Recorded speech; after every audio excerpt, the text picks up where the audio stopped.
Hi, welcome back to my channel. I'm going to be making some Thai green curry paste this afternoon. Very much like the chicken tikka paste, you can make this in advance and store it in your fridge, or better still, pop some in your freezer and just take it out when you need it. I love Thai green curry, and you can make it vegetarian or you can have meat or fish with it, whatever you like. So in this video, I'm just going to be making the paste. My next video will be making the actual curry. Okay, so first off, you need some coriander seeds. Now, these can be a little bit tricky to find. I ended up going to 2 supermarkets to get them today, and you need 8 teaspoons of these.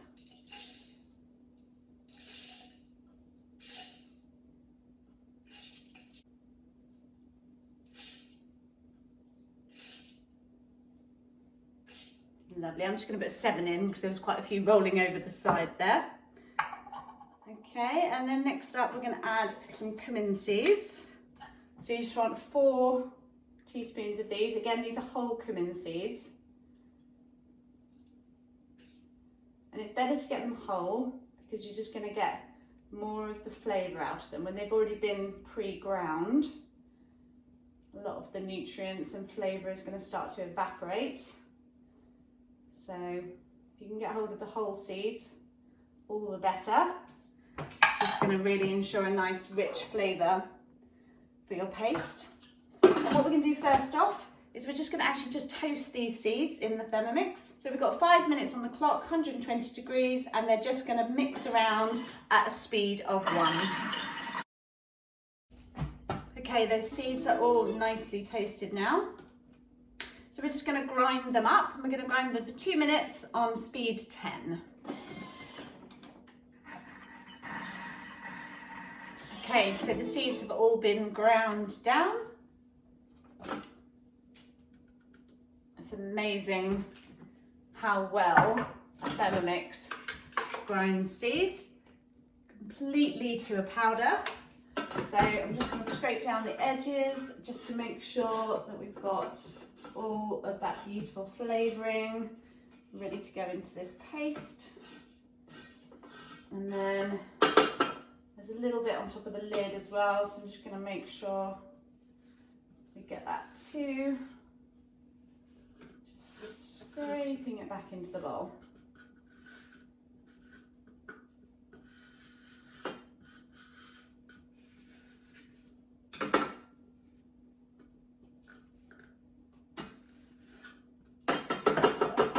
Okay, lovely.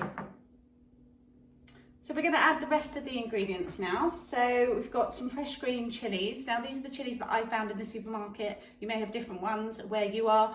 They are a chili heat of 2. So this recipe asks for approximately 70 grams of green chilies, or 4 depending on the size. So I've gone for 4 chilies and just cutting them in half and adding them in to the Thermomix. It's not going to add up to 70. It's going to be 50 for me, but again, don't like things to be too incredibly hot, and I am going to have some kids eating this meal as well, so I just want to keep the temperature down. Now I'm going to add 30 grams of fresh ginger.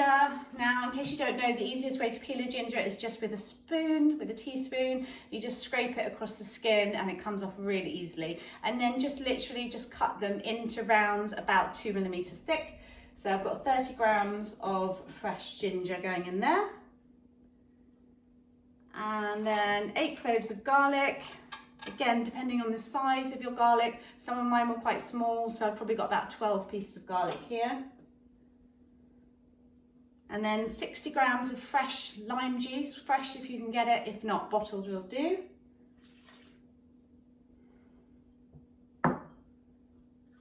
So these were quite easy to find in the supermarket. They're lime leaves, Kafir lime leaves, and they are dried.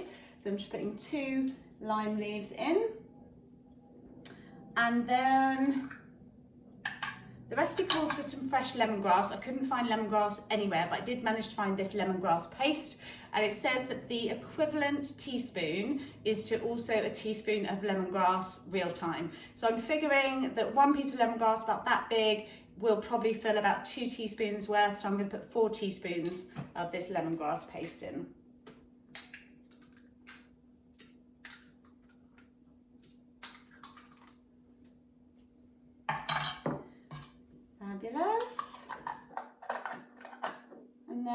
we're just going to chop this all up together.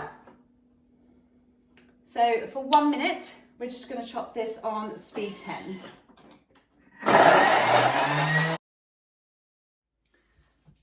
Okay, that's finished blending. And you can see we've got a beautiful green concoction. So I'm just going to scrape down the lid again.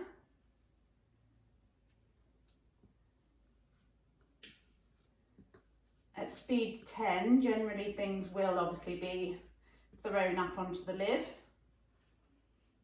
And I've got another video which shows you how to get any stains or smells off your lid.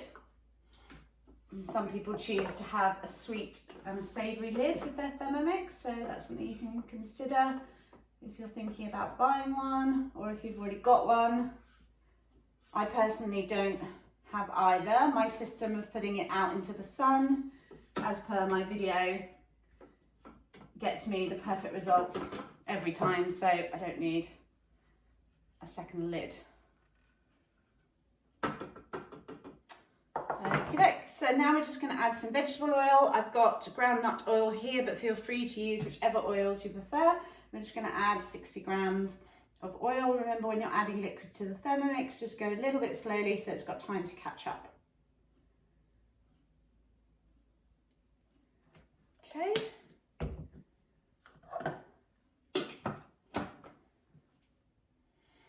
So we're just going to mix this together for 30 seconds on speed 4. So that's how simple it is to make your own Thai green curry paste, and I promise you it is worth every little bit of effort. Not that it was really any effort, I must say. Just throwing things into the Thermomix. The smell is incredible, and now that I've got my paste, I can keep it in the fridge, airtight container, or put it in the freezer, ready to use. I'm going to be obviously using some of this, as I mentioned earlier today. I'm going to be posting my video of making a Thai green curry later. So that's what your paste should look like. And then just pop that into your container and pop it in the fridge. Thank you very much for watching my video. If you would like to know more about Thermomix, purchase the Thermomix, or get yourself a demonstration, please do send me an email. Details are coming below. It's jennifermason001@gmail.com. I would love to hear from you. Also, if you own a Thermomix, this business is heavily referral based. It would be really helpful to me if you have any friends who are interested and they want to see a demonstration to also give me a shout. I really appreciate you liking my videos and subscribing. It really helps to build up my community. So thanks again and have a great day. Bye.